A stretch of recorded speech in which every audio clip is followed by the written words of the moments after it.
a sec. Okay, I'll just make a little introduction.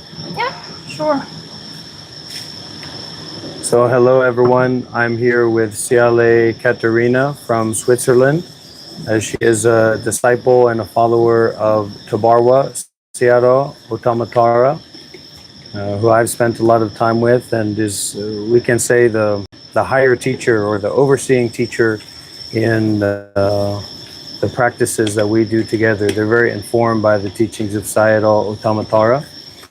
And this is an interview and a time for the people who watch online, the online community, to get kind of a more immersive experience of what life is like on the ground with Sayadaw Gautama, with Buddhism, with meditation, with the Dharma. So I hope that you'll enjoy this interview. And maybe Siale, start with asking you some just like basic questions. Okay, we start with basic. So how did you get into the Buddhism and meditation? Well, I was traveling with a one-way ticket to Asia, starting from India, where I spent about 5 months. It was after some kind of personal trauma that we all live in life, one moment or another. And I was really on a search of understanding why life doesn't go in the way that I want. And whatever tools from psychology I tried, whatever sacrifices I made from my side, satisfying for me. So I just kind of surrendered to what later I learned as dukkha. I just accepted the first noble truth, the truth of suffering. And I went to Asia just to lose myself, to just abandon everything that I already know about life, how to all I knows, and really just to get lost. And what year is it? So it was 2013. So I traveled during 2 years. In India, first time I met Buddhism in Mahayana tradition in Dharamshala. And but actually I had heard about meditation yet when I was back at home, when once I woke up and my mind started immediately organizing what I need to remember and not forget to do on that day, like going to work, not forgetting to take this, to bring that, to arrange something. And then I thought, how comes that I have so many thoughts? What is there in my brain happening that so many thoughts and so much organization and everything? And I searched for this on Google, and I was like interested, what happens in the brain? Maybe I could have some kind of research, give myself to the science to make a research, what happens with those plentiful thoughts in my mind, on my brain. And discovered it's not about brain, it's about the mind. Yeah. And from learning about Buddhism and meditation, and I'm guessing doing some practices and learning about Buddhism practically, how did you come across Sayadaw Gautama? How did you kind of begin to become a member of Thabarwa? So it was also a part of traveling that I started combining kind of like, as I said, I set myself on traveling in some spiritual search probably. I didn't know it would be spiritual. I just wanted to try to understand something. And this is what brought me to Thabarwa also, that I was traveling, and the next country after a couple of those that I visited was just randomly chosen on the maps, which was not very popular tourist destination. And I said, wow, it can be cool to go there. And it was a Buddhist country. And then I used couch surfing. Myanmar.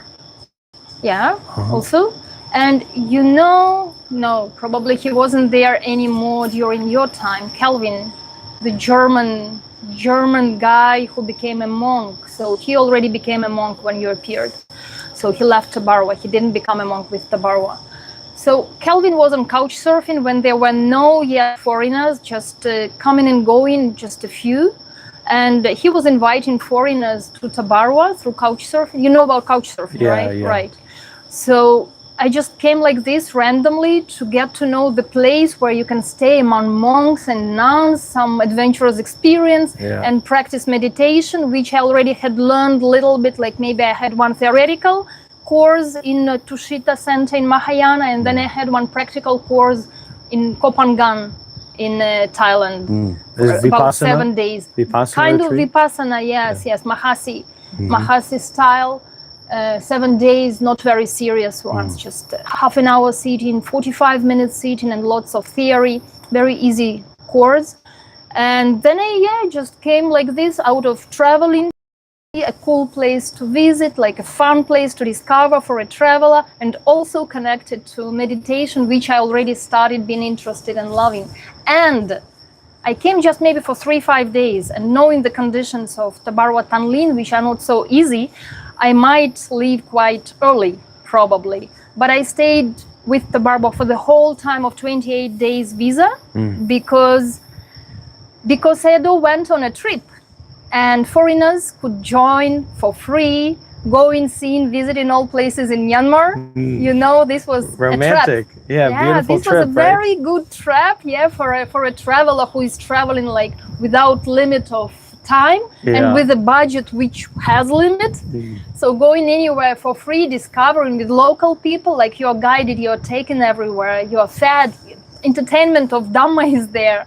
So during that trip, I clicked with Sayadaw, and I started learning from him and started really taking Thabarwa into my mind, into my heart. So now I can see that you are the Buddhist nun. How long have you been a nun, and what made you bring to that decision to be a nun, and what is this mean now for you as you are a Western woman, you are not come from the Buddhist background, so what is the bigger picture of you being a nun now? So as I have to face the reality of being different Buddhist-related communities online, I learned to be careful about calling myself a nun. As you know, there is a lot of judgment that Sayalays are not real nuns. So first of all, I usually cautiously say that, well, I'm not really a bhikkhuni, I'm just a Sayalay from Myanmar. This probably is not official, but it does the work on the mind that it should. So it's about the mind, it's not about the name, right? So I became a nun on December 1, just a few months ago. I don't know how many we are now, almost May, right? So 5 months now, And as I mentioned before, I had a previous experience of temporary ordination for 2 months, which was in 2019, so quite a while ago. At that time, I really loved that experience, and I really feared continuing. I really wanted to, I was like waiting, looking forward to the termination of the time that I planned to be a nun, because I felt that it may pull me in and I may want to continue without stopping. And I felt very right. It was like I really felt in my shoes to be a nun. I had some fear of that kind of happiness, being a nun. I still had attachment to the worldly life. Changed now, because since then I lived for another 7 years. I practiced for another 6-7 years. As a layperson in my household, with my husband, more and more converting everyday activities into the view of Dhamma with the teaching of Sayadaw. Although I couldn't meet him for quite many years, like about 5 years since COVID started. I spent with him time in Malaysia or somewhere else, probably just when COVID was starting, and then I didn't meet him again. And then, I just lost that habit of going to Asia regularly every winter. So I just didn't meet him till India, when we met last year in India. I came, when did I come? In January. So a year ago, January, I was in India. And that time that I spent in India, about 2 weeks after how many?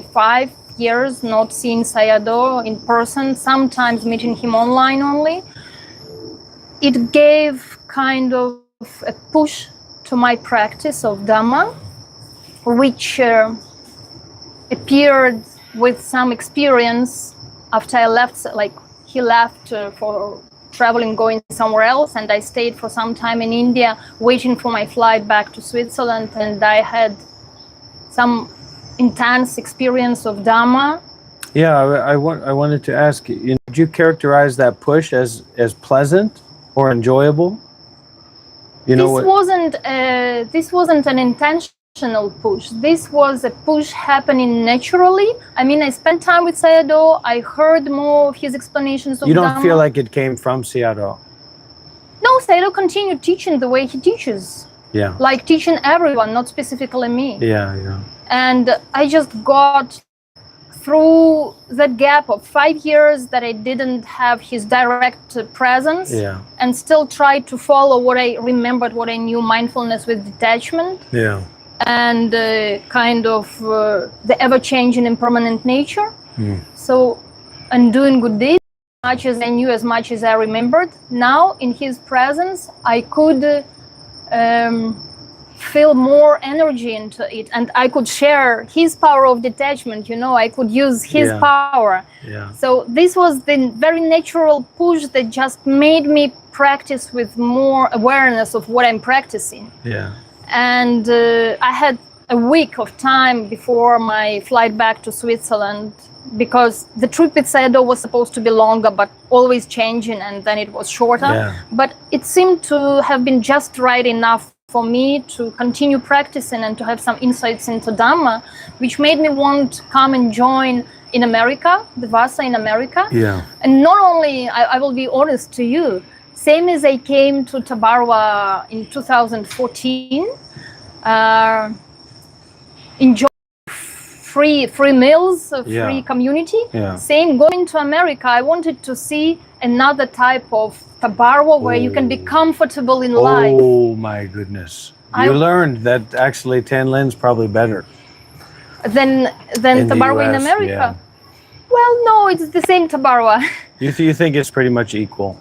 The experience of Thabarwa is everywhere the experience of Thabarwa. Why? Because the experience of Thabarwa is not limited to anything. So whatever happens is really natural, and it is just a depiction of the world. Whatever can happen in the world will happen in Thabarwa. But it's not comfortable or pleasant in any way. Yeah, exactly. But I was hoping that probably in America it can be comfortable. So I wanted to experience a comfortable Thabarwa, which wasn't the case.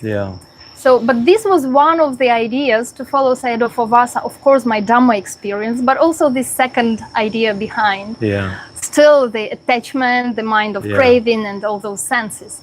So, and I was just not really persistent with this idea. I was seeing if it comes well with my plans at home, and if I can find an affordable flight.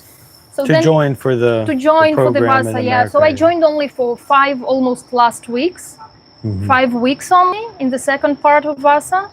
And at that time I was immersed into more and more teaching of Dhamma talks, of Sayadaw. And for me, I know now already that a part of my progress is really inspiration from hearing Dhamma. Like, from suttas we learned that sometimes Buddha was telling something, some teaching, and then in the end some monk would get enlightened, would get liberated. I think if I had lived in that time, I would be one of those who would be just illuminated, from listening to the right teaching. Well, that's what they say, that's one of the factors for stream entry, is to hear the right Dhamma, to hear the real Dharma. So that time when I joined for 5 weeks, I could hear a lot of, as I consider, right Dhamma from Sayadaw, proven by my experience. I had some, again, insights of Dhamma happening, some insights into no self, some insights into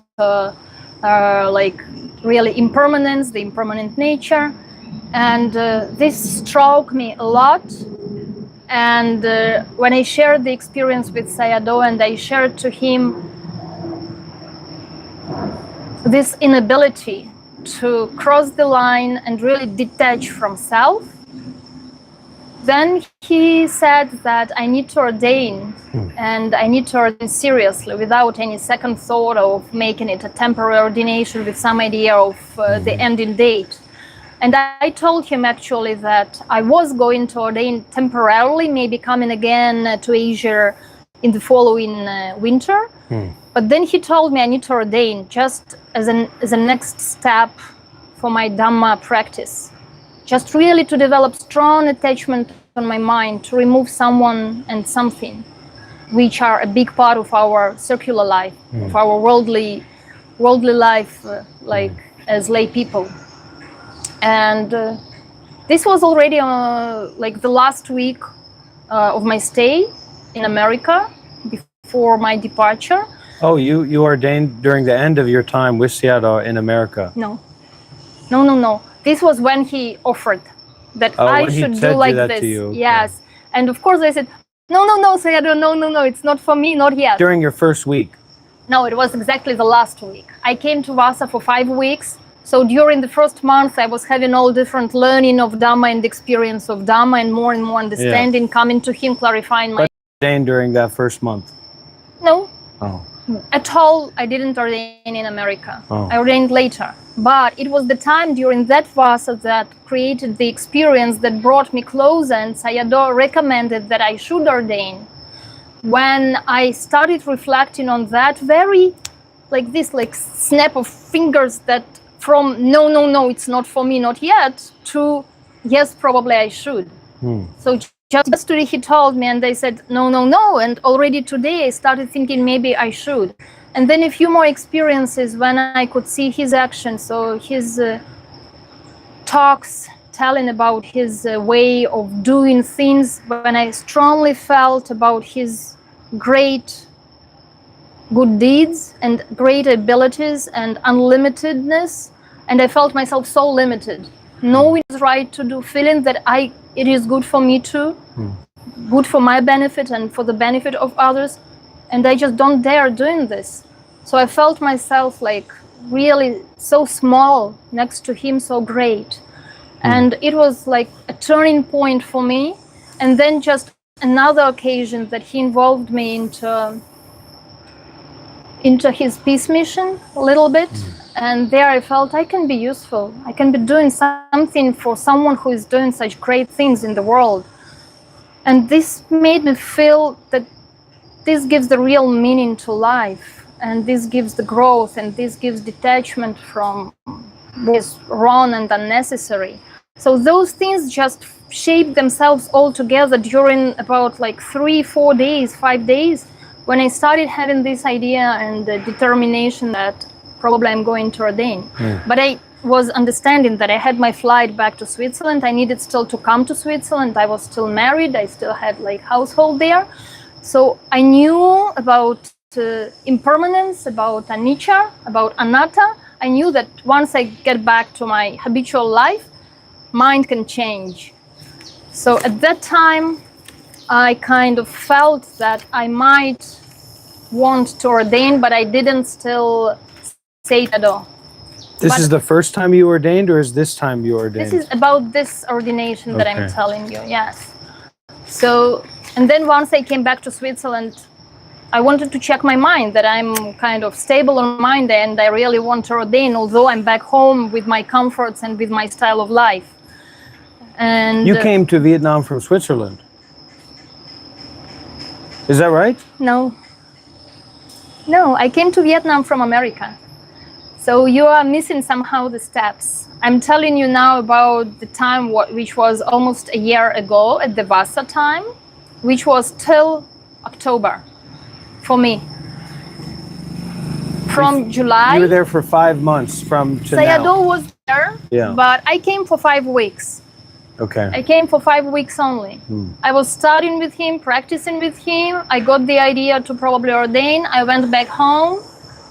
And I felt that my mind feels strongly that I don't belong to that world anymore, that I want really to ordain and change my life, because this is me who is natural.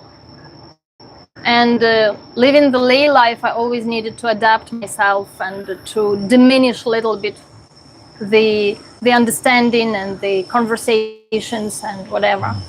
So during the first week, I made my mind in Switzerland, and I called Sayadaw and I informed him that I wanted to ordain, and we set a date for the 1st of November when he planned to come to Bodh Gaya. But he lost his green card in America. So this delayed his stay there for another 1 month. So he was not coming to Bodh Gaya. I was coming, he wasn't. So my planned ordination was delayed. Although he suggested that I should ordain there without him. But this is another story. So I ordained only on 1st of December when he finally came. In America? In Bodh Gaya. And then you went with Sayadaw to America? When I ordained in Bodh Gaya, I spent some time in India. Then we went to Thailand, then to Myanmar. Then I stayed some more time in Thailand. He went to America. Then I joined him in America. Yeah. Then I spent like 3 months in America. And now I came from America here to Vietnam. And your next, you have I've seen the work you've been doing online for teaching and for Russian people as well. You teach for the Russian yes, people? Yes, it's becoming more and more for Russian people. First, I was more focused on English because whatever Dhamma I ever learned, I learned it from the environment in English speaking, like in Asian countries, but in English anyway. Yeah. So I'm not very skillful in expressing myself for Dhamma in Russian. But anyway, I come, like my mentality is Russian, and I come from those countries, and I want to pay back also to my roots. And also I was curious what exists there already, which groups exist online and who practices what. And I started little by little sharing there in the groups, just answering questions that people may ask. And the device overheated. Oh. So I have to take a break on that.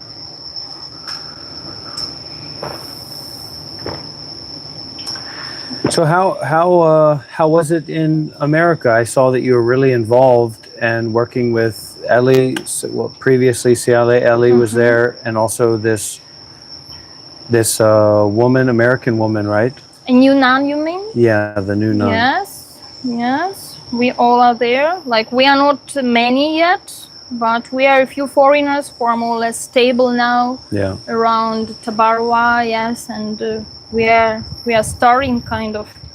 I hope we are starting the new age of Westerners, because at your time you were almost alone. Like Aloha was on and off. Kema was also you. So. It's so difficult, and Kema is the same situation. That's why Kema has basically left.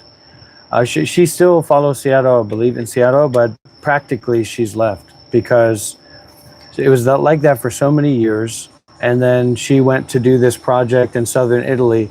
And the way she described it, she was like spending winters there alone, like totally the Myanmar Sangha was everything to her, the women and things like that. So she's totally alone. And she's also in competition with this woman, Dani, who's hasn't spent as much time with Sayadaw. Yeah. And it just tore her up, her ability to stay with the Sangha, or maybe her faith in the group of Thabarwa rather than Sayadaw. I think she still has the faith in Sayadaw. Yeah, she does. So that's a big thing for me, because right now, I don't mean to be controversial, but Al has been, managing and navigating so much in America, and it's been so many years like that, and I feel there needs to be more people who are not Sayadaw's brother, or in that kind of Myanmar side, so heavy Myanmar side, that are somehow creating some group dynamics where we're able to communicate with each other and support each other and give some discernment to what's going on, some discussion to what's going on, rather than just everybody, looking at Al. But for this, you need someone who is present, who is knowledgeable, who is understanding in the right way. From my experience, Al is really the bridge to between the Myanmar community and the Westerners, and we are very few Westerners, so we can't rely on anyone yet, while Al has been doing really more and more. Financially and managerially and all the basic. From the point of view of work. really good deeds, I would not like set it as finance. He does also financially. He does so many things. He's practicing really more and more deeply. I see the way he's doing out of limits of self. I'm amazed. I've been telling this to him himself, and I feel a lot of support from him to us as monastics. He really takes care of monastics. Maybe like not all, maybe not Myanmar monastics as much as me as a newcomer. And maybe he also understands the value of Westerners, that we finally need to take care of Westerners. That for us it is difficult. For us to ordain, it's not just to change from lay to monastic. For us it is really to abandon our culture, our home, our climate, our food, our habit, our customary religion, even if we are not religious in our country or whatever. It is to abandon the whole life and all the habits all at once. So while for Myanmar people, when they ordain, they just change from lay to monastics, they keep eating the same food, taking the shower in the same style, they keep seeing the same country, the same scenery, the same climate. So for us, it is extremely difficult. I've been mentioning this to Sayadaw quite many times. I've been mentioning you and Sayala Kema and Sayala Aloka and everyone who had been next to him and who lent his attention. I think it's too much to put all that on Al. And what I've seen so much is that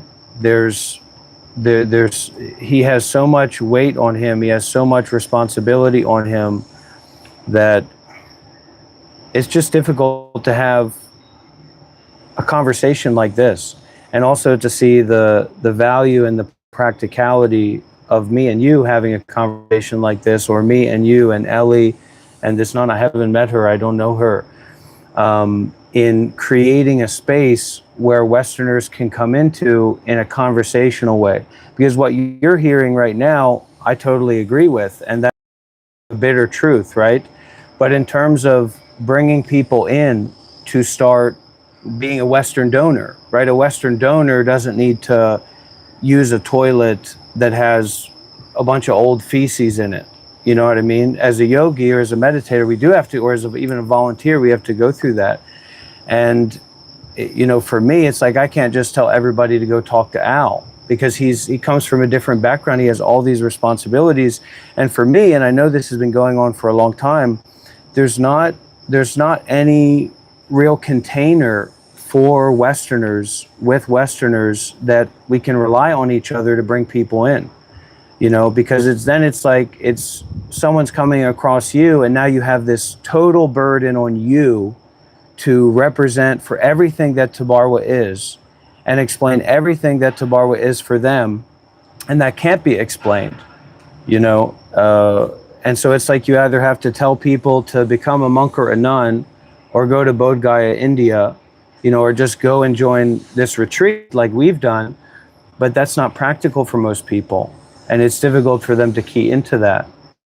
And I don't know, I see that I need that as well. Even when I was a monk, even not in Thabarwa, other Western monastic communities, there's such a lack of that infrastructure for community or connectivity from people who do have more experience and are willing to be accessible and are willing to communicate and work together. You know, just not in terms of the practical or the factual, but in terms of the relationships. Because when we don't have these kinds of relationships, or Ellie and everybody's just looking towards Al, no one can jump into that. And we also, I think, cannot really rely on that. And then the only thing that's there for Western Thabarwa is a Facebook Messenger group chat. So you sound a bit outdated, I should tell you. What do you think? It's not like that. It's like you're grasping a lot from some collected understanding that you had, maybe based on that time and based on the Facebook Messenger. But you're not in the picture, in the reality, because you're not present. So Al does as much as he wants to do. This is his own practice. And these are his own merits. And these are his own chances to do or not to do. Right, So but nobody that's what I'm puts saying. all on him. No, And that's not what there are other I'm people saying. who are responsible for I'm toilets. saying there's a need for diversification that doesn't have any defensive element. So the core of Thabarwa is, especially in Myanmar, it's not everybody works together in one particular way. It's this group here works together, creates an environment. This group here works together, creates an environment. This group here works together, creates an environment. So now for Western Thabarwa, there's really only Al as a start or as a stopping point. So you should understand this, that there is only Al. As soon as we have more people, there will be more people who will participate in these or those But processes. I'm saying that if conversations like this don't happen and aren't able to be sustained, do happen.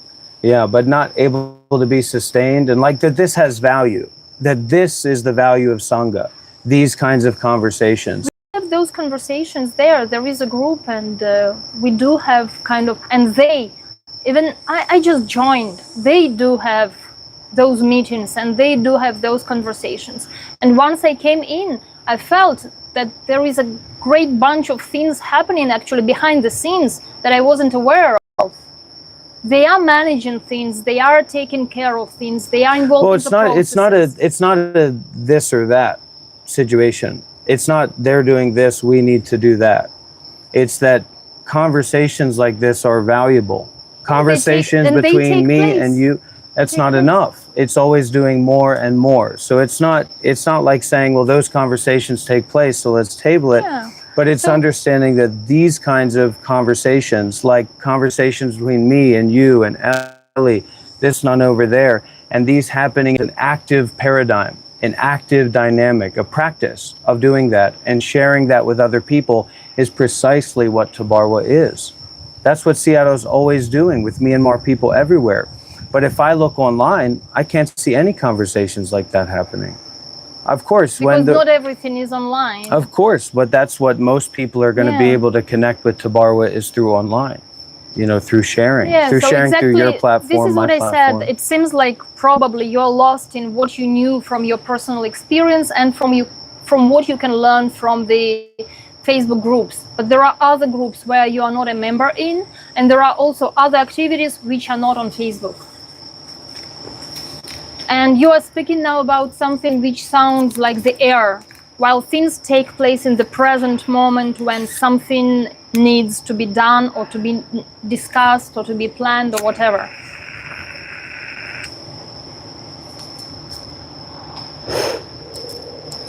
Thabarwa is not a structure, you know this pretty well. Now there is a tendency for changes. But imagine if you were telling that to a donor who wanted to donate money for a project and you were saying we've already got projects going on. That wouldn't make any sense, right? Why? We have projects going on. Yes, you're welcome to join to see our projects, to participate. But they want to start, this person wants to start a new project. They want to start a new meditation center. Okay. Will you support them in that? But of course, as much as we can. Why would we limit? You know that Thabarwa is going out of limits, not limiting something. It seems Can like you smoke some other side? It seems like you're bringing limit to it with saying, look, we've already got these things going on. It's not important for like me and you and Ellie and this nun to have conversations about Thabarwa and to share them with the public. But if you remember the teaching from Thabarwa, like as much as we can practice what Sayadaw teaches, we are limited to our understanding and to our limits of doing, right? But the idea is that we don't do what is important for me or Ellie or for another nun or for Al. Well, that's what I'm talking about. But that's exactly what I'm talking about. That you and me and Ellie and Al and whoever don't do that for. Why would we do that for ourselves? Exactly. That's what we don't want to do. That's what we have resistance to doing, is me and you and Ellie. This is wrong understanding. I say that... We would do that for all. We would do that for Western people who are interested in Thabarwa. It's not also like that. We just do what there is a chance to do. There's a chance to do it. Yes, so we will do it. Okay. Why will we limit? We will do, and if there are enough merits, if there is some karma for this project to happen. Because everybody comes and brings not only an idea, but brings their own karma, brings And their own sometimes merits they bring or money as demerits. well. Of course, this is a part of the whole story also. Somebody brings money, somebody brings merits, somebody brings physical force, somebody brings exactly ideas. Whatever is there, this is to use, and to use only. Just not to attach, not to grasp more of this, less of that, this we need, this we don't. Be in the present moment and just use only. With Well, the those right are meditation understanding. instructions, but Seattle would never say that to someone who's talking about doing a project for doing good deeds. We don't need to say, we need to practice by ourselves. We need to practice together for all, together with everything. As much as together with everyone everyone. understands, we cannot force others if they don't have the right understanding. Well, even if they have the right understanding, we can't force them. We can't force in any way, yeah.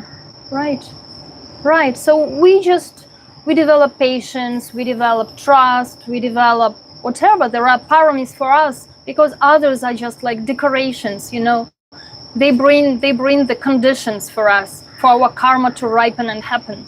So we need to pay attention to our own mind, mindfulness with detachment. Like everything we do is actually, first of all, to practice. Practice is more important. Whatever, one Sayadaw told me recently, I was telling him about some problems on my mind thinking like this, doing like this, trying to detach like that, but this was arising again. And he said, if you think that something is important, whatever you might think is important, you are wrong. Because only mindfulness and detachment are important. So this is something to remember in each and every situation and each and every happening. And whatever is happening, we just do or we don't do only. This is a huge practice just to take step by step, try again, fail again, and try again.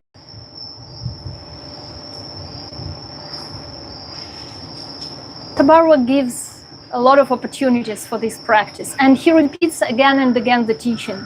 So we are not left behind. More and more chances to practice and to try, and not to succeed, sometimes to succeed, doesn't matter. Just we use this life I use this life for awakening.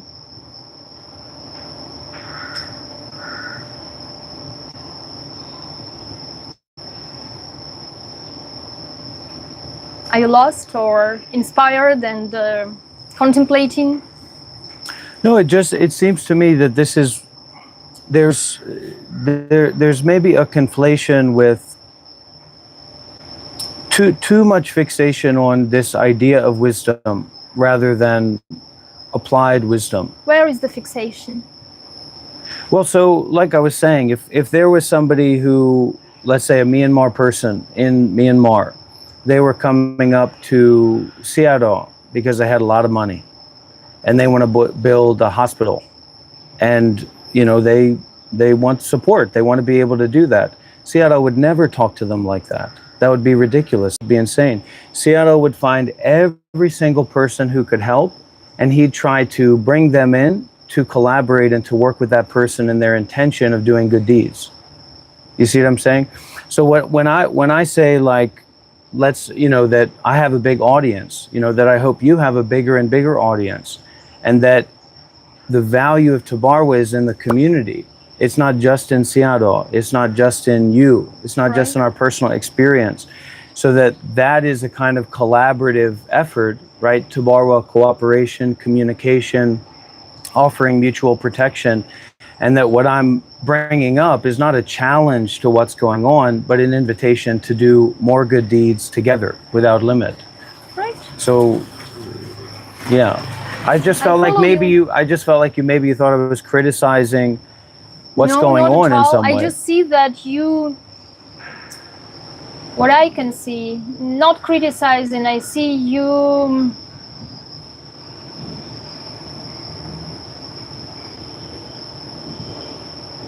I have an attachment to Thabarwa being more. There is grasping. You're more driven. available You're for too much Westerners. driven by something which is not real. You're too much intellectualizing. rather than live in the present moment and live in just the teaching. But what if, would Seattle say that to someone who had a lot of money who wanted to build a hospital? So that just doesn't seem to be. I don't know. No, Seattle would never say that. Of course, I've seen Seattle many times. Even the people with the most foolish ideas, you know, people who have the most just foolish, impractical ideas about what they want to do. Seattle tries to collaborate with them in that, whatever it is, you know, and he tries to make the other members of the Sangha collaborate with them about whatever that is. I still have less experience with Sayadaw than you had. You had years. Yeah. I have several months. Since I ordained, it's not the whole time that I spent together with him. It was 1 month in, 1 month out. So I'm learning more and more to understand him, but I used to have still doubts on my mind about his actions, and I needed to ask some more experienced Thabarwa members to know how to interpret. Otherwise, I would come to him and ask questions directly, that I have this and that doubt. Why you do like this, why you do like that. Because if I have attachment to doing something like that, then that's wrong. That's attachment. But it's better to have attachment. Can be also good. Yeah, it's better to have attachment to doing good deeds, right? So doing good deeds with attachment, but you can use attachment doing something specific, knowing about that attachment, doing it with the idea of still understanding the ever changing impermanent nature is always there. Yeah. So definitely. Not to forget. And whatever attachment is there, like mindfulness with detachment, you do your attachment with the idea of detachment. You use only. But to use attachment, we should be so much skillful in detachment, first of all. So if we start doing attachment too early, like we will get lost in the attachment and we will not know where we are attached. Ignorance cannot recognize the doings of the ignorance.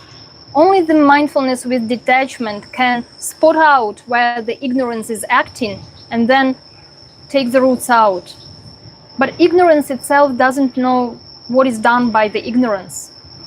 So once we get into the ignorance, we are lost more and more. Right, but that's more of a Dhamma discussion rather than a practical. This is so practical. This is how we get lost. This is how we go in the wrong way. This is very practical. If we keep it at the side of theory, then it will remain just Dhamma discussion. But exactly we should see it in our own mind, in our own experience, in the experience of others. It is so easy to slip down and to go the wrong path, because once we allow some craving appear and we follow it just a little bit to enjoy, no problem, now I just enjoy worldly pleasures, senses, whatever, and you enjoy a little bit, and because you are enjoying, you're driven by ignorance, and once ignorance is there, you know there is the potential, whatever is happening, whatever is supporting the rising mind at a particular moment, then new mind might arise with the same support, with the same happening. So if ignorance is in this mind, the next mind is likely to appear with ignorance again, and then another one again with ignorance, and again, and you are lost. You don't know anymore that whatever is happening now is driven by ignorance. What's happening now? In whatever experience you use this, if you know your mind mindfully with detachment and the right understanding, you can be safe. Whatever is happening is not important. Important if there is ignorance or mindfulness.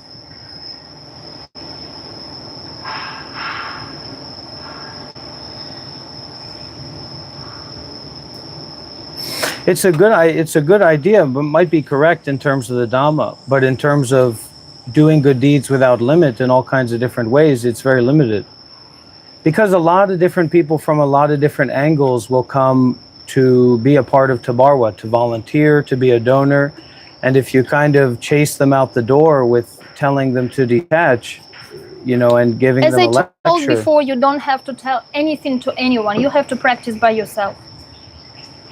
Everybody does as much as they can. Well, you will factually have a lot of responsibilities as a Dhamma teacher and as a leader, especially in Russia, that aren't just telling people to detach.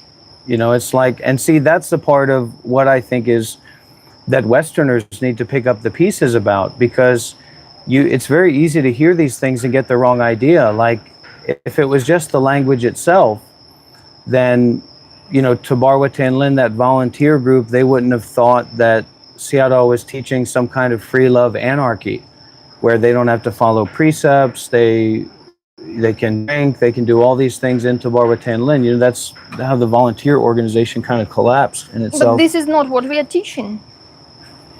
Well, Sayadaw does all kinds of practical things. He talks in all kinds of different ways. It's not just, so I'm forcing you to is not detach. exactly what is happening in the minds and actions of others. Exactly. Everybody is the hero of their own actions, right?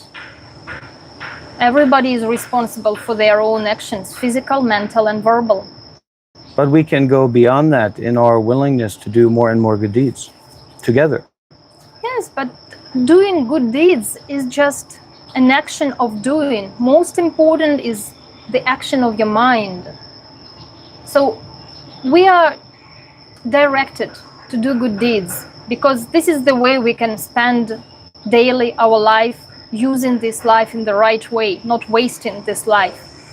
But doing good deeds without mindfulness and detachment is still, those good deeds are not good deeds.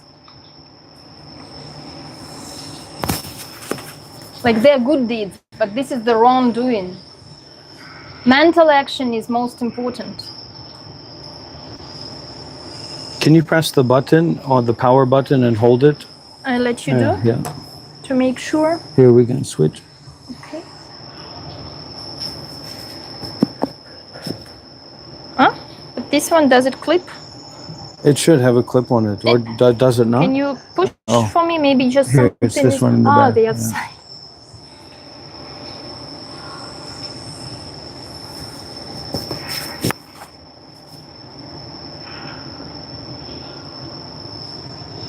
We are back.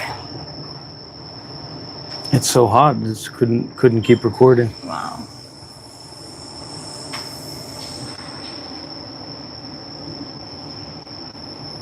Let me see if I can.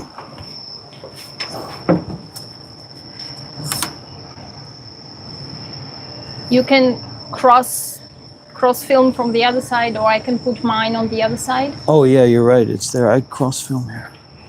Like, I don't know if same. No, I just move it a as an little idea. bit. I might move mine. Let me maybe move mine, just for the change of scenery. Okay.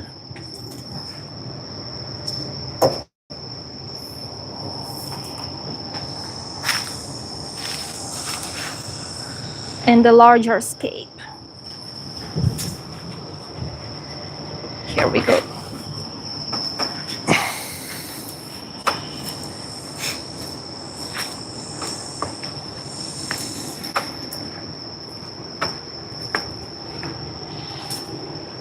Oof.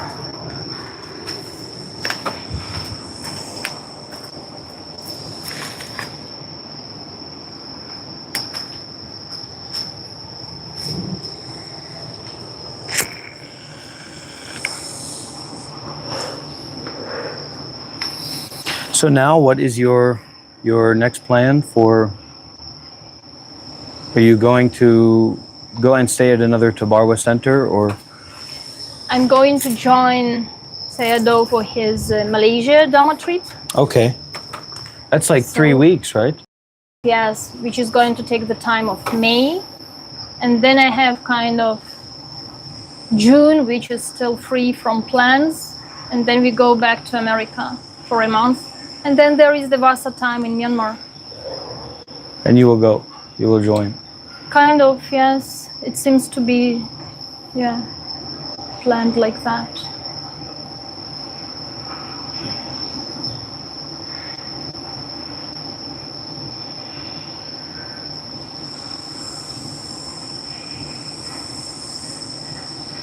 Did you see the new center? Is there 2 new centers, or is it just one new center?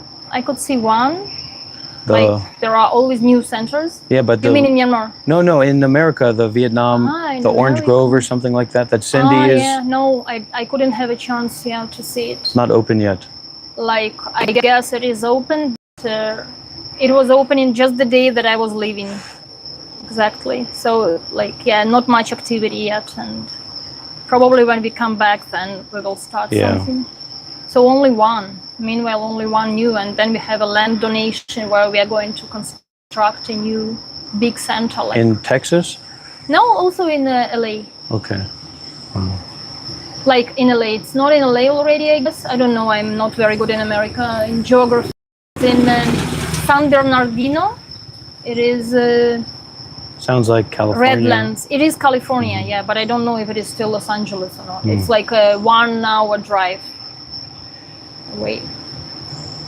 Yeah.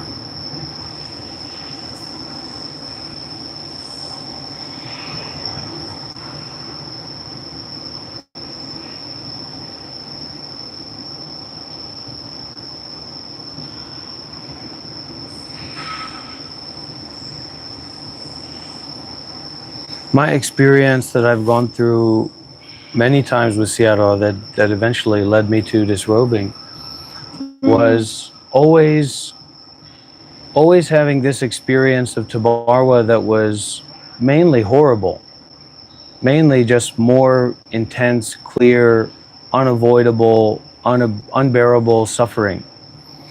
And somehow almost like in reverse, where I guess the only thing to take refuge in was the Buddha, the Dharma, the Sangha, the practice, but really most of the time didn't even feel like could take refuge in that, because it was so different from just standards of comfort that I'd expect from a meditation or that I grew up, temperature, even just temperature, mosquitoes, all that stuff. And then I would go away, go to stay at another, like I spent a lot of time at the Plum Village Monastery, Thich Nhat Hanh.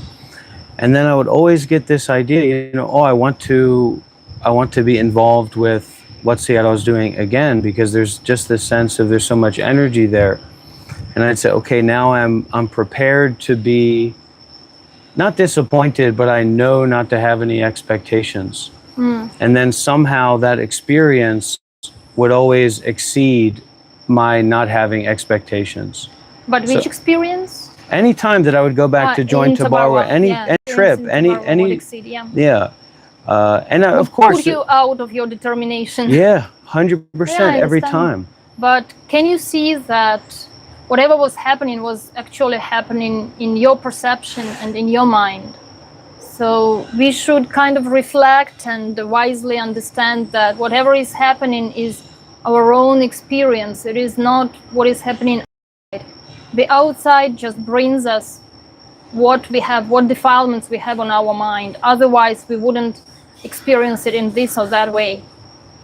Recently I was describing to one of our Thabarwa members how to understand better whatever heavy experience is happening, how to endure it. And I used the phrase which helped their understanding. I said, you should understand these are just stupid sankharas. Yeah. So these are just stupid sankharas. This is not you, or this is not he, she, the situation like this. These are just stupid sankharas happening. They're very dull. They can't think, they can't plan, they can't be reasonable. They're programmed to happen by your habit created already previously, to happen and interpret for you the situation in this way that you will feel and that you will react. So we just need to understand not really the situation like this, not really the people like that, just stupid sankharas. We need to know their impermanence and let them just go. And like this we endure, but enduring is heavy. Of course, when you endure and again and still we are not enlightened. Not free. So we have ignorance. So out of the difficulty, the ignorance will overtake and we will fall under the influence of those stupid sankharas. But still, as we are practitioners, as we are protected by our robes, by the decision that we decided to devote our life to Dhamma, to practicing Dhamma, and first of all practicing for ourselves, then helping others, giving an example to others, then we should be able, like, just to have this support from this idea that our life is devoted to Dhamma. So now Dhamma, real Dhamma is happening. If it is easy, we are rolling down the hill, like on our bicycle. If it is difficult, we are going up the hill. So Sayadaw also says that whenever it is too easy, you are not learning anything new. We should be doing what is difficult to do, and the more we do, the easier it will become. And we cross out our limits. So your experience, I understand completely. But after all, it is your Right. Well, I think this is a really essential thing that just doesn't seem to be taking root with the Westerners, is that it's not necessary to just, if someone shares their experience, like me sharing my experience right now, it's not for myself, it's for others. Yes, that everybody can learn that we all face difficulties on the path. Right. But But if this we, is great that you can admit and you can speak. well, that's about not an this. admission, that's just clarity. That I wouldn't identify or attach to that experience just inherently by sharing it. So it seems that you're applying this kind of inherent attachment view to particular things that are outside the purview of what you consider to be the Dharma.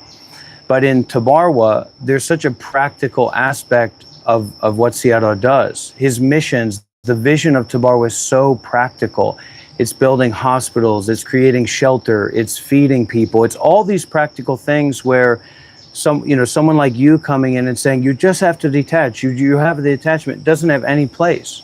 This is not what I've been saying. I never said you just need to detach. And I repeated a few times, we don't need to tell anyone anything. It is about ourselves to develop the right understanding and to watch, first of all, our mental states. Mind, which is pure and stable, will be not that easy to be shaken by any situations that arise. And you don't need to tell anything to anyone, just to yourself. This is always your private conversation. But don't you see a problem in trying to teach the Dhamma or fixating on the Dhamma when it comes to everyone versus putting down ourself and our attachment to the Dharma, which probably be a better attachment, so that we can collaborate in a variety of different projects. Down ourselves to Dhamma? To detach from ourselves, to collaborate with each other, to do more and more good deeds. So this is not about the conversation. This is in every moment happening.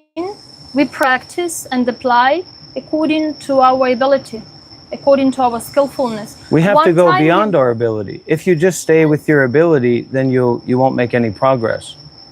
Okay, but first of all, you need to be able to do within the ability. If you don't do in the ability, you can't go beyond the ability. Planning, organizing, sharing experience, listening, all of that is a part of what we can do. Again, this is grasping. I keep bringing back again and again the same idea. What is most important is the state of the mind. You keep talking about objects, but this is really only practical as a Dhamma teacher to a Dhamma student. If me and you are having a conversation about collaborating to create a better environment of Thabarwa for Westerners to understand and connect with Thabarwa, that has nothing to do with you teaching me Dharma. So that's great if that's what you want to do. And of course, the Dharma is always a blessing. But it's just like if someone was coming to Sayadaw to collaborate with him about a new meditation center or a project or any kind of different idea, Sayadaw wouldn't start teaching, Dhamma Vipassana to that person and say, look, you just have attachment to doing good deeds. You have attachment to building hospitals. You have attachment to building new meditation centers. You have attachment to the principles of Thabarwa, of collaboration, communication, offering mutual protection. So I wouldn't say that that's not what we're doing here, but it's like there's this attachment about doing good deeds in a particular way rather than doing good deeds limitlessly. And it seems to me that this is an attachment that I think because Buddhism is not our culture, so we're coming into the culture of Buddhism for and of Dhamma. But there's all kinds of practical realities, practical discussions that don't have anything to do with, look, that's just your attachment in your mind. I mean, imagine just as an idea, imagine if I had a bunch of money and I had thousands of followers and I was coming to you and I was saying, look, if we have these conversations with Western members, that's going to bring a lot more people in. That's going to be great for Thabarwa. And then you said to me, look, you're attached, you're out of your mind, you got to get it together. You got to come back to the core principles of the Dhamma. Do you see how that would be kind of confused in some way? I'm not saying that's precisely what's happening, because, you know, I'm not that famous, I don't have that many followers. But that's the, like, discussions that aren't about just detaching from mental appearances are fundamental in what makes Thabarwa different from other traditions, different from the Ajahn Chah tradition, at least in a broader view, where we're trying to work together with everyone, anyone, making new meditation centers everywhere. And so when people reach out to me, they want to say, what's Thabarwa? And there's 3 or 4 different websites, and there's all these different contact points and all these broken old email addresses. That doesn't seem to me because of any one person's problem. Oh, almost. It's life. Yeah. It seems to me more because of a lack of collaboration between Western Thabarwa members and some kind of apparent resistance to that collaboration. Mm-hmm. I could hear lots of pre-assumptions from you. It seemed like you wanted to speak about this, so you did. Is there any question or anything? Because what I heard was, it seems to me that this is like this, and I think this is like that. So yes, you can think, and you can feel, and you can have assumptions. Right, like I said, So I could just hear imagine how totally insane that would be to say that to someone who is a major donor or who is a member of the team who's talking about collaborating together to do more for Thabarwa.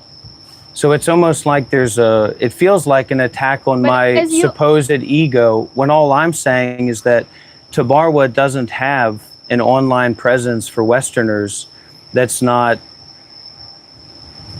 overrun with a lack of consistency from people who are members of Thabarwa, who are Westerners, who are able to communicate with each other regularly. I mean, it's this idea that we're going to make a Western or American Thabarwa center without being able to talk about things like this, without, you know, saying, look, you're attached, you've got all these presuppositions, you've got all these ideas, when me and you are on the same team. Me and you are talking about Thabarwa, about doing good deeds without limit. So it seems like you're coming at me and saying, why are you saying these things? Why do you have all these big ideas about doing good deeds? Why do you think that it's important for Westerners who are in Thabarwa to collaborate? And that doesn't make any sense to me. You know, so a response that would make a lot more sense to me would you say, oh, well, like, what kind of ideas do you have? What do you think we could do? What do you think would be valuable that we could do together for Thabarwa? That would make more sense to me than this, like, it feels almost like an attack on the supposed self, because there's not really any self. You don't have a self. There's no such thing as a self. That itself is ignorance. Seeing a self is ignorance, right? If you see someone, you're incorrect.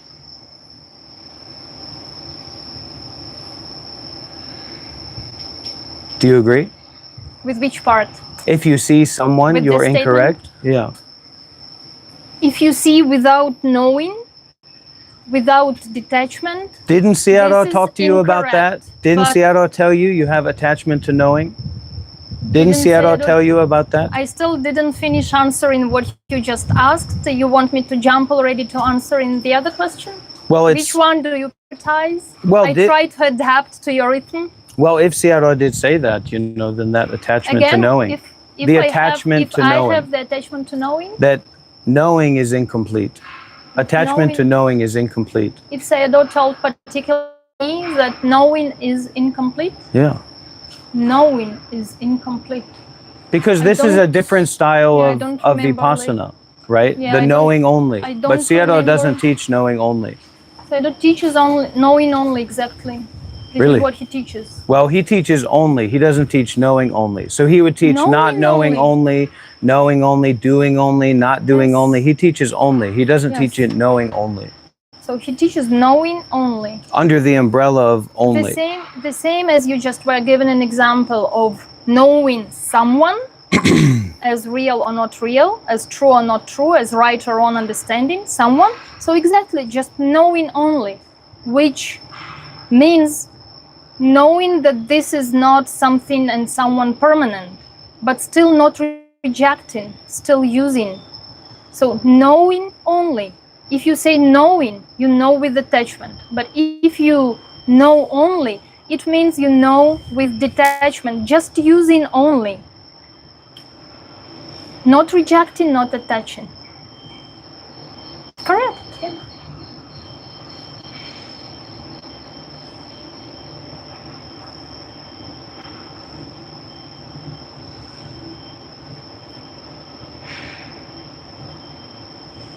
So I've seen a lot of that in my work with Thabarwa and even in myself as well, there's a lot of ego around cooperating. And I think that comes from the Western mindset, very individualistic, whereas the Asian mindset is more collectivist. And I think that's why there's such a lack of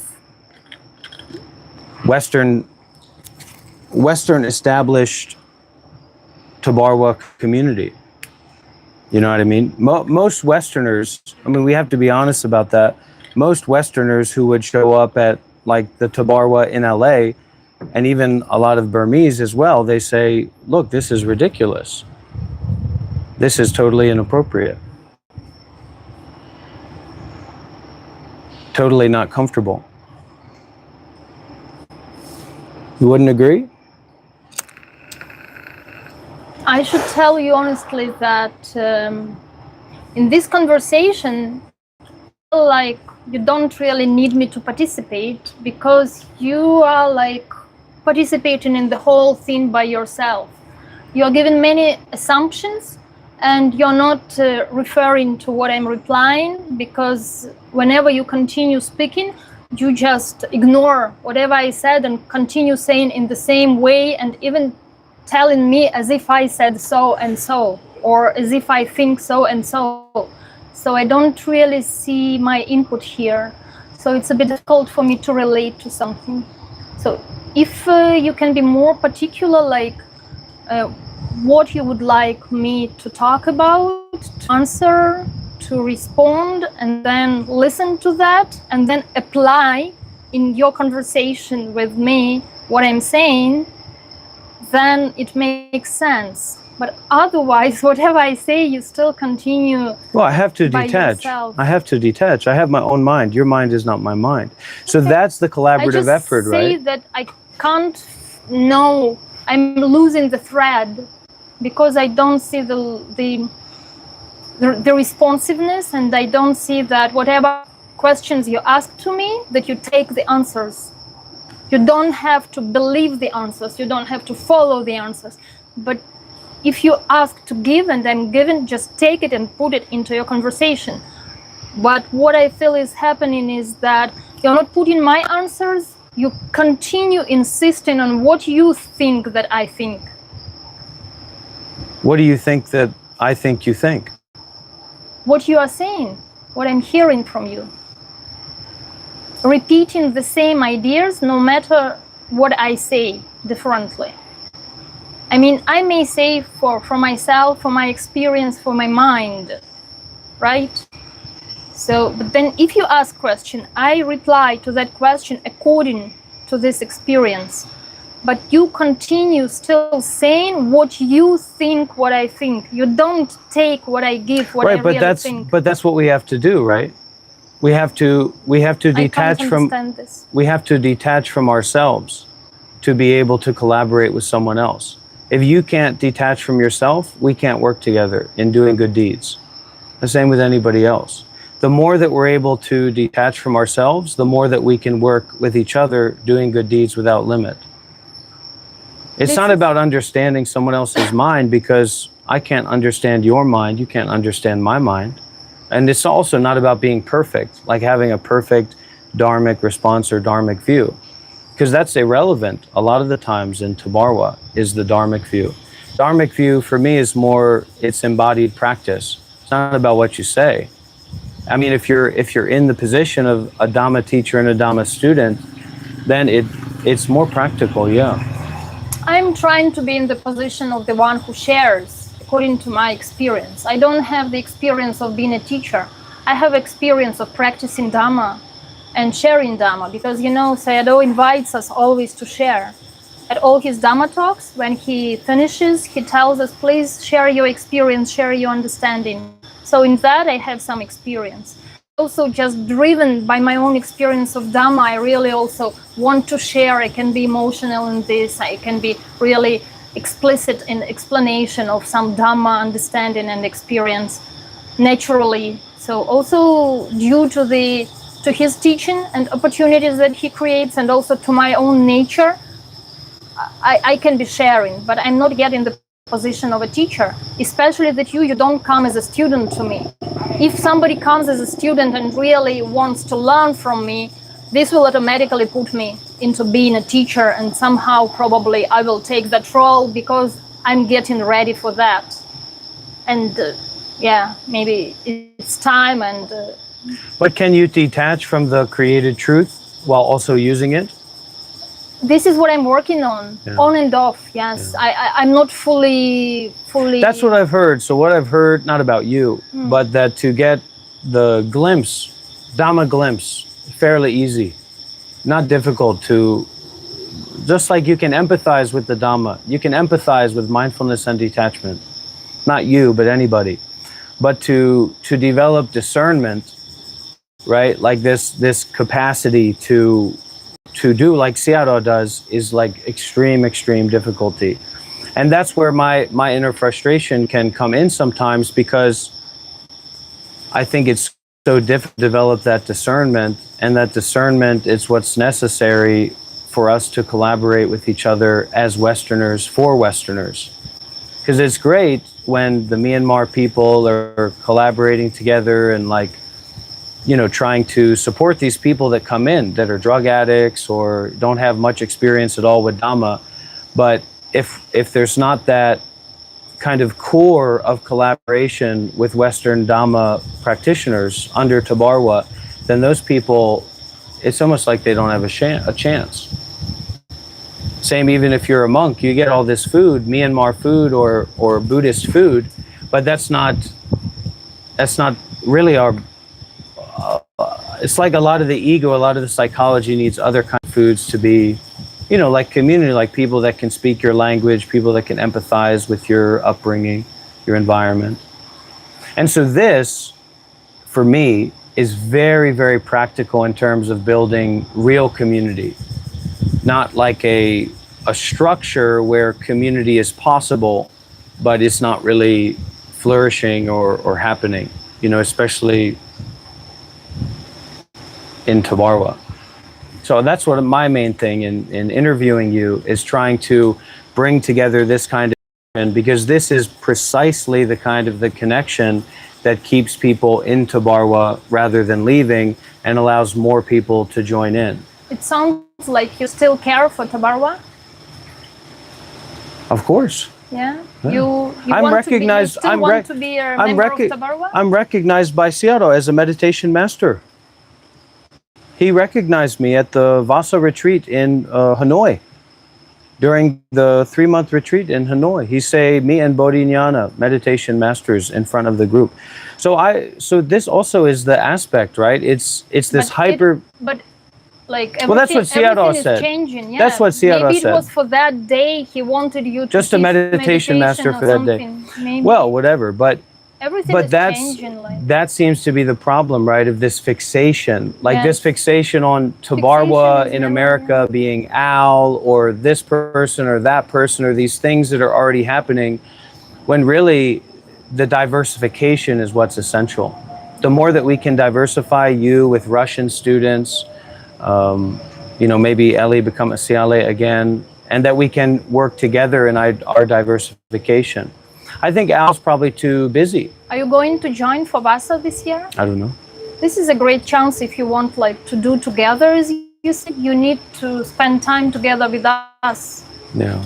Because of course in the end of the day, we will have to do on our own. Sayadaw cannot do by himself.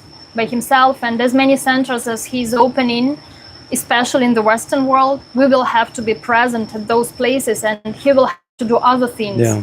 But as you emphasize the collaboration, then we really need to spend more time together among ourselves and to spend time with him to more and more experience. As you say, it was extremely difficult for you before, but now that experience is before, and that is an experience, and you have some understanding from that experience. And maybe if you have more breath, you can take another breath, create a new experience already with more understanding, with anicca, that everything that was before is not relevant now, only the experience that matters. And then just we all spend more time together to learn from each other and to adjust and to develop those connections. And still to learn from Sayadaw as much as we can learn. Meanwhile, we never know how it will be in the future. So if you want to be a part of Thabarwa, then... Well, I'm already a part of Thabarwa. You know, I've stayed... You left, same as you said, same as Kema left, you left, so... No. Thabarwa is not in a physical place. Thabarwa is a mission. It's principles and practices. It's having a direct relationship. But we need to understand correctly then Thabarwa. If we are not physically present with Thabarwa and we are doing Thabarwa style by ourselves, then we need to do what is right in Thabarwa, like with the right understanding. Thabarwa is quite unique, you know this. And to be able to do Thabarwa style by ourselves, we need like to have the guts, but it's not enough. We really need to take this right understanding from the experience with Sayadaw, and we need to abandon a lot of our own understanding to let the free and natural and true understanding come in. I think like I feel Thabarwa is not different from Dhamma at all. So in order to understand Dhamma, we need to detach from our own understanding, to let the true understanding appear. Same about Thabarwa. We just need to stop struggling. We need to surrender to see the reality of the nature, Thabarwa, as it is. But we need more and more experience. We need more and more chances to fail and try again, fail and try again. And Thabarwa is the only place probably in the world where you're not punished for your failures. Like you are punished by your own mind.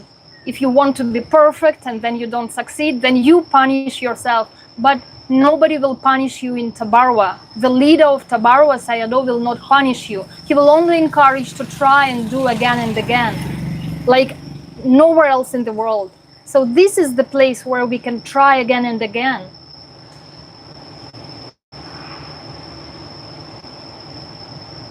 You have a lot of passion. This is so useful. Not everybody can be so passionate. So you need just to kind of engrave your passion with the more right experience. But this requires time for that experience to ripen and test proof that experience and right understanding. This is to do together, exactly. And I see you want to do together, right? You are doing a lot by yourself. But as you said, Thabarwa is exactly not yourself. This is... Well, yeah, that's the difficulty. And there's a frustration in that as well. You know, there's a frustration of not seeing how small the group of Westerners in Thabarwa is. It is changing. Yeah. Now it is changing. Well, I hope it changes very quickly. I'm bringing the change. Yeah. Not with Russians. I mean, even with the Westerners from US, not from Europe, from US, it is going to grow. It's been, you were also a certain stage, certain step for that.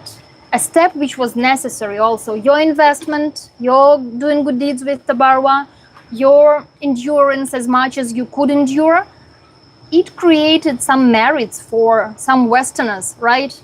Because you were creating those good deeds which were creating the merits for Thabarwa, as long as you were with Thabarwa. So a little bit of that, little bit from Eli, little bit from Kema, little bit now from me. I'm the new force now, I'm coming like in the new age. I've been always with Thabarwa, but I was on and off. So now I'm coming like always on, let's say, and I am supported by understanding Dhamma and really trying to practice seriously Dhamma. And all the preparatory steps were made by you guys before. You prepared already and shaped the merits around Westerners, which were not yet enough, because this was totally Myanmar-based organization, which continues to be so. But there is the tendency to change. More things are happening now, and more attention of Sayadaw goes to America. He uses the English language more and more. He is open to speak to us more, to exchange with us more. Westerners will be coming, I'm feeling this. I had this conversation with him in November, and at that stage, still his reaction was different from what I experienced with him just a month ago. Right, but my big point, my strong point is I can't quite let go of it for practical reasons. If you and me and Ellie and whoever this nun is, and whoever is not totally mentally ill or mentally unwell, a traveler, something like that, comes through Thabarwa, if we can't collaborate, have meetings together, if we don't see the relevance of that, I want to say this. You want to say again? If we can't see the relevance or the practicality of that with each other, then the possibility of extending your own relationship with Thabarwa to these new hopeful people that are going to join, it just doesn't work like that. These people don't come from a Buddhist culture, and this isn't even a traditional Buddhist temple. So our capacity to work together, just like the Italy center fell apart. The center we have in southern Italy is one of them. You've been there. Is a fantastic place for Dharma. It's a beautiful place. Do you know why that place fell apart? Because CLA Kema and this woman could not collaborate and communicate with each other. So I tell you what, it's a really hard dream that if the people who already know Sayadaw have already gone through these processes, don't see the value of us being congruent together and communicating together without our egos, but connecting with each other, then I think it's going to be very difficult long shot to bring new people into that feeling. I think they're going to be overwhelmed by the Myanmar side, by the Vietnam side, by the kind of emptiness of community that's there. And then, just to bring it up, not to be aggressive or anything, but in me just bringing up that idea, that simple idea that, hey, look, you're doing work online, I'm doing work online, Ellie is a great member of Thabarwa, this nun, whoever it might be, even if it's not me, you guys go and do it. I don't want anything to do with it. And then I felt and I saw, my experience was a real strong attack. And I don't know where that came from. I don't know what that was about. But that was really my feeling, and that was my only thing. And I've been reaching out to. I've reached out to Ellie. I've reached out to this nun. I've reached out to you. I followed Seattle for 8 years. I traveled everywhere with them. I ate dirt and ate shit until I lost my mind. That's how serious and how much faith I have about Thabarwa. And so if we can't connect with each other deeply, I think bringing the environment for Western connectivity and understanding in America is a really imaginary idea, especially looking at the history of Thabarwa in America, where you had a junkyard full of drug addicts and people that were literally fighting each other so seriously that the police and the government had to shut down the center. And so I just say it for practicality, so that people have more of a way to connect. Because if I bring up an idea like that and I feel like I get attacked and we can't work through that, not that we have to do that, but just we can't talk about that, how is it going to be that other people are going to be able to join in and be congruent? So how wonderful would it be? I saw that guy came from Portland or Oregon. It's a whole mess, seemingly he's a crazy guy, he's a wild guy. How much better would it be if we had a Western connectivity space where we talk about these kinds of things? Because if it's just listening to one person, it's kind of like they're right or I'm wrong, or vice versa. Where if it's a collective group where we're discussing, we're supporting each other, there's all kinds of things we can do to support each other. And I'll tell you as well, my experience, because I've put myself out there so much, and I have ego, of course, So this connection to fame and profit and all that, I've pushed out there so much. You get evil people, you get nasty people, you get dark people that see the Dharma, see what you're trying to represent, what you're trying to embody, and they latch on and they don't let go. And so being alone in that kind of environment, you can't imagine how difficult that is. So that's also reaching out, you know, just for help, because it's not like I can reach out to the hundreds of Myanmar monks or nuns and bring them in, because we have a different culture, we have a different background. I'm not trying to tell you to do anything. I'm not saying there's anything wrong. I'm just, you know, really asking for help. And it's not just for me, it's for Thabarwa. That's what Thabarwa is all about. Seattle will sit for until 6 a.m. in 100-degree heat with mosquitoes in the most difficult situation and listen to totally insane people just go on and on and on and won't tell them to stop. So I just want to share that, because it's really, Thabarwa is really important to me. It's a refuge for me. You know, Seattle is closer to me than my family. Thabarwa is closer to me than my family is. You know, Thabarwa is everything to me. But it feels like I truly, what is the word? It's not believe. Is it feeling? Is it whatever you are saying? Yeah. I see it the way you are saying, not through your words, but through my experience of understanding you. So that Sayadaw is important to you, Thabarwa is important to you, although it was so painful. But I see somehow you lost the link.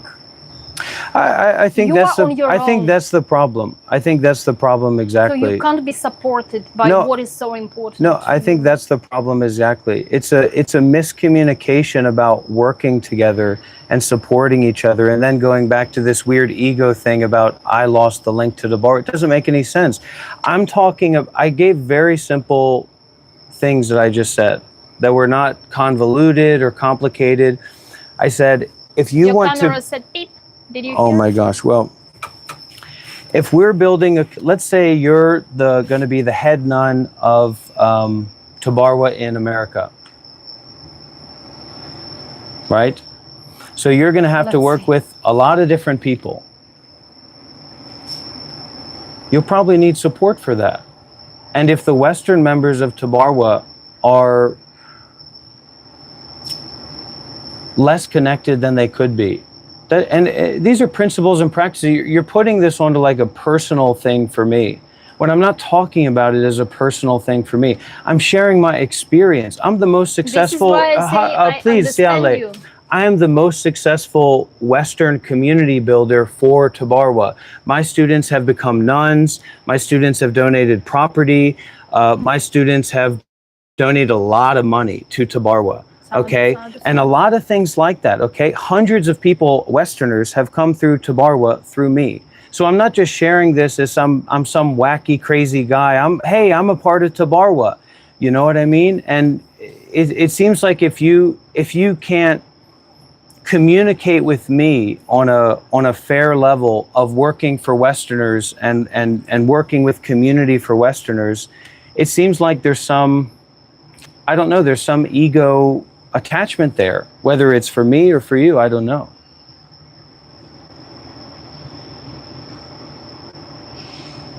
We have to be able to work together. If you can't work together, if you can't, and then you say, well, I feel like you've lost the connection to Thabarwa, that's totally just an ego thing. That's so in the air, that's so superfluous, that's so vague. You don't know if I might talk to Seattle regularly. You have no idea. You have no idea how often I talk with Seattle.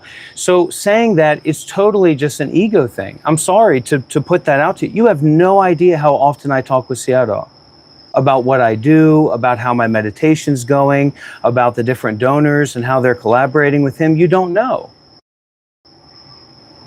So when I'm bringing up things about us working together as an important principle, and then you say something like that to me, I just don't know why you'd say that. I say what I feel. I say that I'm feeling Thabarwa is really important to you, and Sayadaw is really a teacher that you respect. No, he's my teacher. Yes, yeah. This is what I feel. Yeah. I feel that your words are not just words for the camera or something, that this is truly the experience that you are sharing. Well, you're unless you're an arahat, right? You're bringing your ego here. It doesn't matter how much you think about Dhamma and think about that. Like you said, right? The ignorance doesn't see the ignorance. So if you're not willing to accept you're bringing your ego here, you're going to create an ego for me, and you're going to say that can't be here because your ego is there, and my ego can't be here if your ego is there. So it's not really an argument. Value in this kind of dialogue and being challenged, but what I'm bringing up are just principles and practices of community and working together with people and collaborating with each other. You emphasize that a lot Yeah. through the whole conversation. Many times I can hear you. And I'm very passionate about it. Yes, I see it.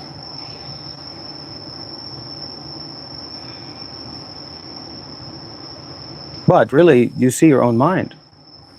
I see my own mind. Most important that we see our own mind. Yes.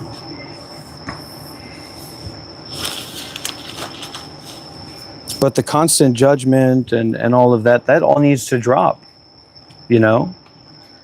Because it's like someone might be drawn to me. They watch me, they listen to me, but they can't quite understand me or what I say. They like the Dharma, they're drawn to me, whatever. In this conversation, and through our ability to be cooperative rather than combative, which is a lot of this has been combative, but we have to work through that if we want to work together. Just like you're living in a place and there's a big pile of shit that's just been there for days and the nuns have to go clean it up. Then they can relate to you, they can relate to us. But if what I'm saying is that if we relate to each other as a principle, as a practice, not as some idealized version of whatever, then we're missing out on an opportunity to practice with that. And we're being lesser students than we could be to Sayadaw. It's an ego game, right? About, well, what about this? What about that? La-di-da-di-da. You have to take your ego out of it to collaborate and cooperate for Thabarwa, for everyone. You know, I'm saying this to myself as well. Why wouldn't I be? But if we can't be challenged, if we're not willing to be challenged, we can't progress in our relationship, in our collaboration, in our communication. And the thing for me is that I see a significant value in that, whereas most people maybe don't. Back towards us. Who? Your camera. It turned its back. Oh, it turned itself off. And the beauty of the detachment, the mindfulness and detachment, you go deeper and deeper and deeper and again and again and again. You don't attach. You don't attach to the ego idea. You start fresh. You start new again, again, again, again. So it's kind of impractical what we're saying here, the conversation we're having, but it's also quite practical.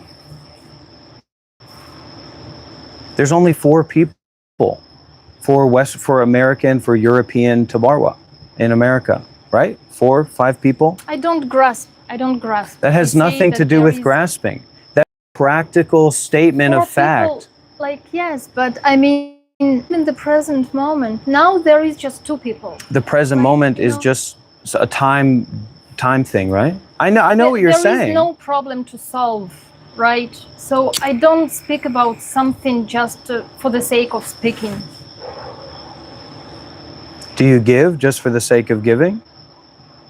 Give for the sake of giving. Yeah, giving without attachment, speaking without attachment.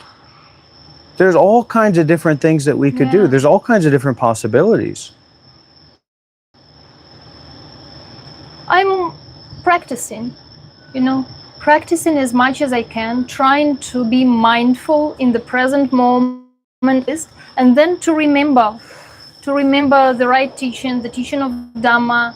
I'm trying to detach from Sayadaw just to know the teaching only. I try to reconnect more to the Triple Gem, because Sayadaw still has this kind of packaging of someone in my mind.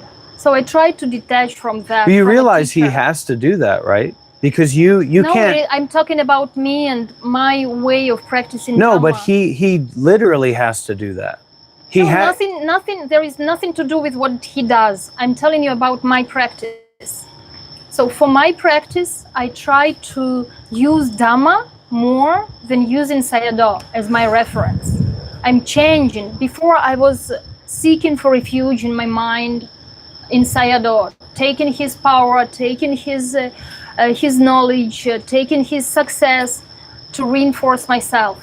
Now I try to remove Sayadaw, to replace it just by knowing the practice itself that I learned from him. Together with that, I try to orient myself to the source of everything, like Buddha Dhamma Sangha, which is not easy for me because I'm a Westerner. Buddha Dhamma Sangha. Yeah, what's the Buddha Dhamma Yeah. Sangha? So Dhamma is more essential, like more. There is more essence in Dhamma itself. It is easier to connect. If we were having a Dhamma discussion, and of course everything is a Dhamma discussion, right? But if we were primarily having a Dhamma discussion, I think there's very few things that we would disagree about. Talking about vipassana, talking about original mind, etc.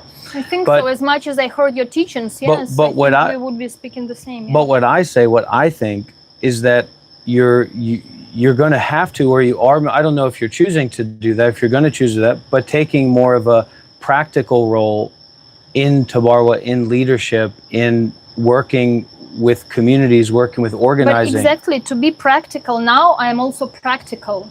Being here with you, I'm practical of sharing this time and my abilities and my endurance.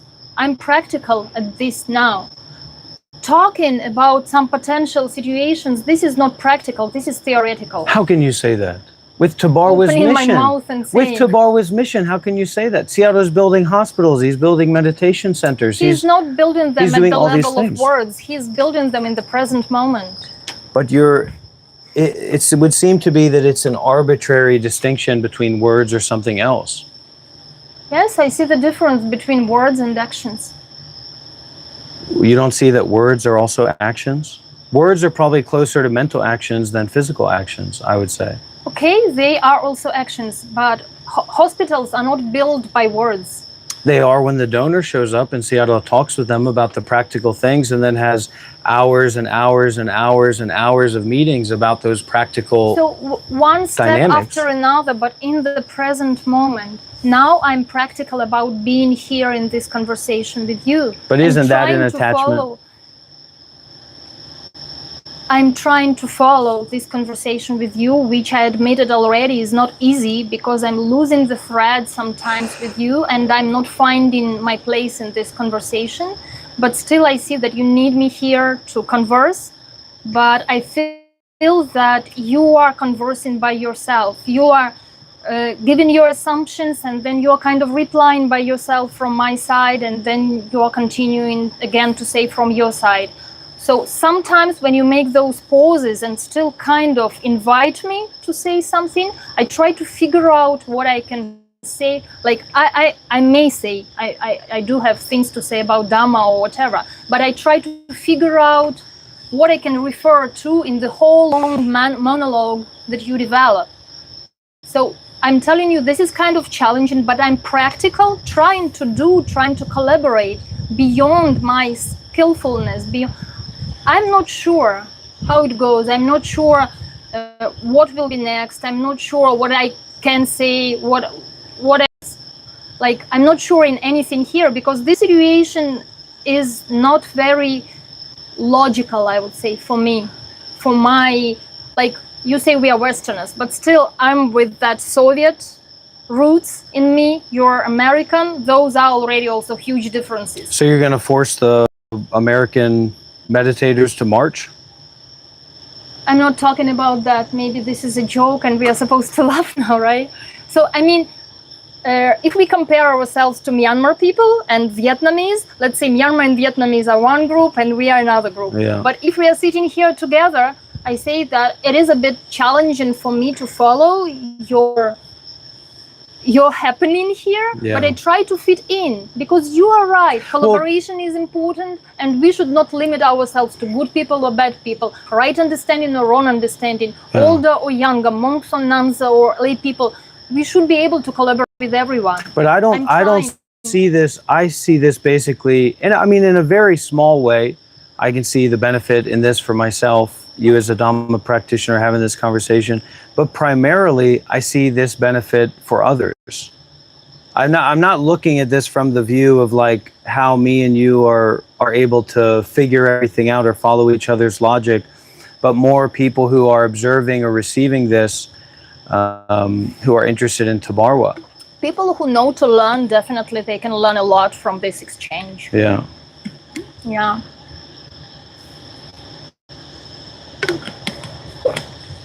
Is it good enough? Yeah, it's for perfect. serious one? It's perfect. I think my camera will go low soon too.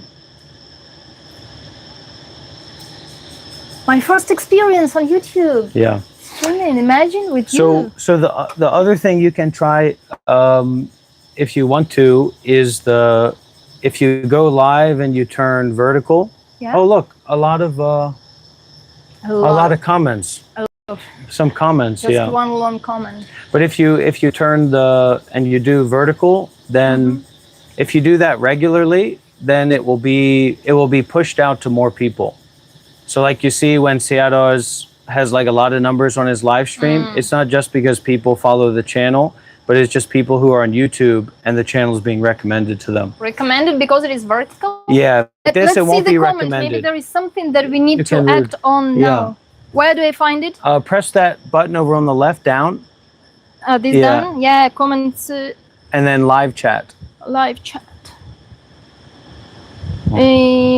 Close. Okay, so thank you. Shelley. Yeah, Shelley. She's from Australia. She was a nun before as well. Robert has received a lot of negative energies from his work trying. If you touch it, if you just hold it, it will stay. Do you still want to read that? Yeah, it's okay. Some negative energies you're receiving, sorry. From his work trying to share experiences about Thabarwa to most of his Western... we need to hold. Yeah.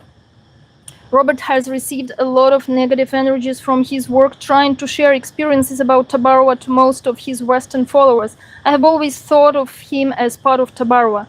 Right, so it's not about now. It's in general. How do you handle finances for traveling and living? But I agree with that as well. Somebody is asking about... Is it the question to you or to me? Like maybe probably my YouTube... Probably your follower, probably one of your followers. How do you handle finances for traveling and living?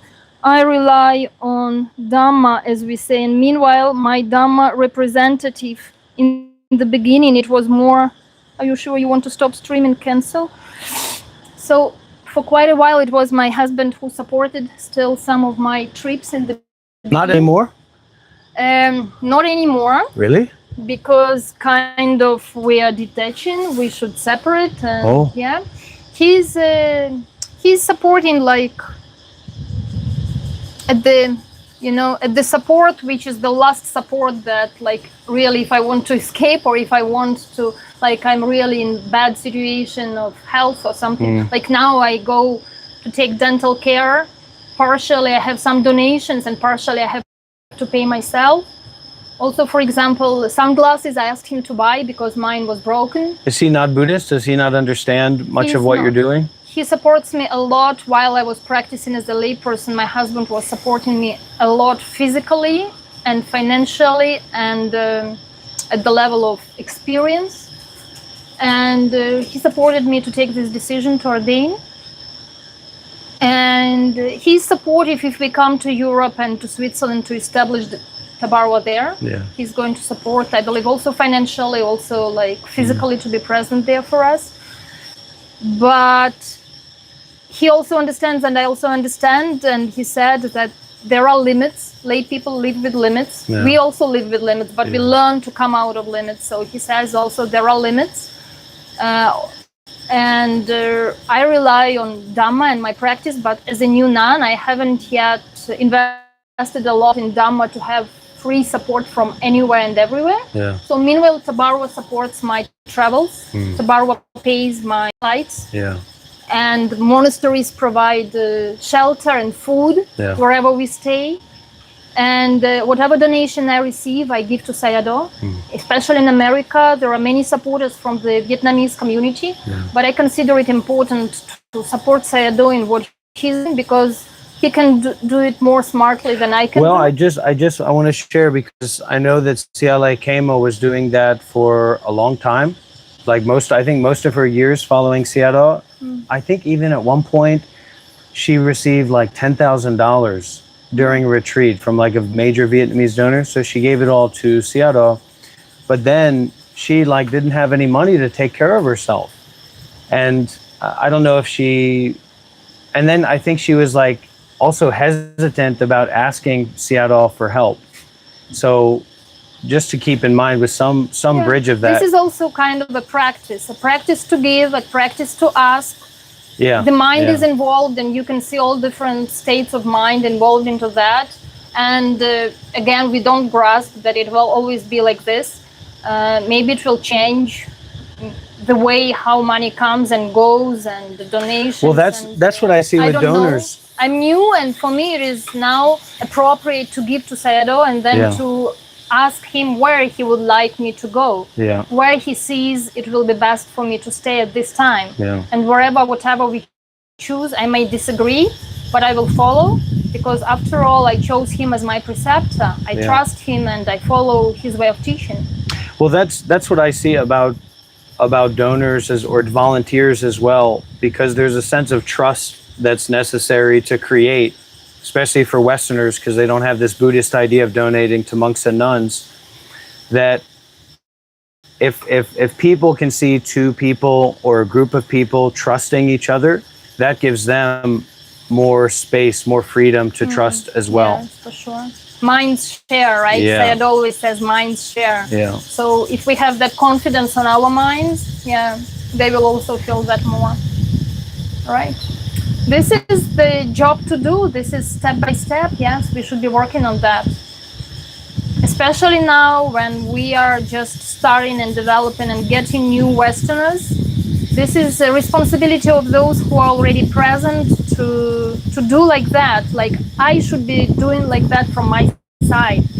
I became too overwhelmed by the whole situation, because there wasn't, I remember at one point I tried to show Sayadaw like, that I had like this online meditation center set up, and he's always so busy. So I think he like fell asleep right when I was trying to show it to him. I also experienced like that. But I had people that, this one woman in particular, but she wanted me to be like her guru. I was only like 4 years as a monk.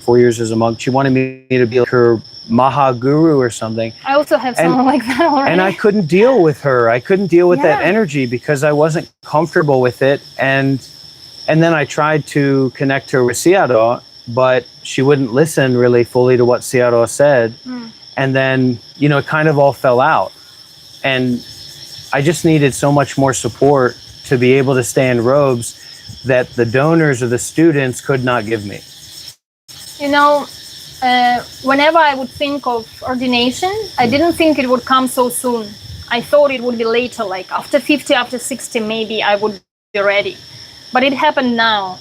And shortly before it happened, and all the time when I was not even thinking about that, I was thinking that once I ordain, may I ordain not with Thabarwa, but in some seriously practicing monastery, maybe Pauk Sayadaw for the beginning or something like that, because I'm interested in practicing Dhamma and getting the results. I understand, and I want you to know I understand, I respect, and I've even been thinking during this, I'm responding like this to a nun and in this environment, and I'm just trying to bring out in me, and also it's like I have a hunger for this conversation, because when I would be in like America with the group and I would try to bring out something like this, it's that there's already so much going on, and now I'm trying to bring something else going on, and it just never worked out. So it's almost a little bit of a venting for me. I hear what you're saying, but there's so much that I've wanted to say and just not had anyone to say it with, except, I've talked with CLA Kema about some things, but she, she's had her own situation the past couple of years. I think just being so isolated at that particular point was really difficult.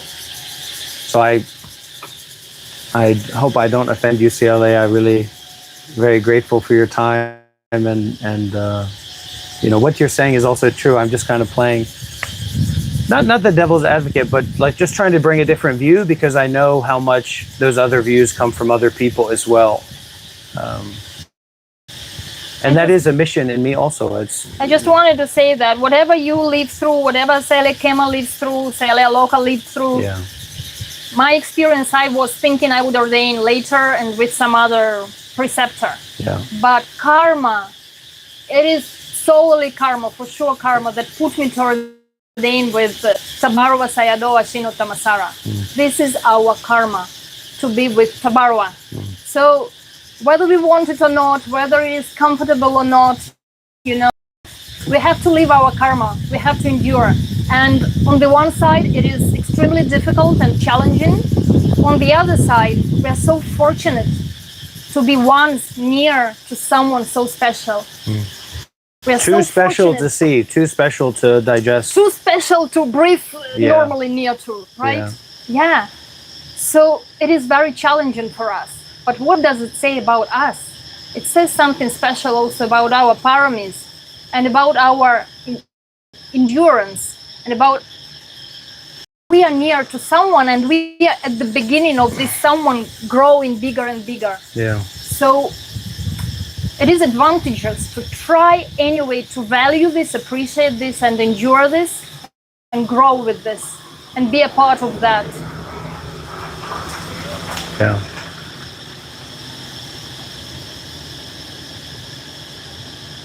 So I see if there are no more comments, we'll let the phone rest. Okay. Yeah, that's a good closing point.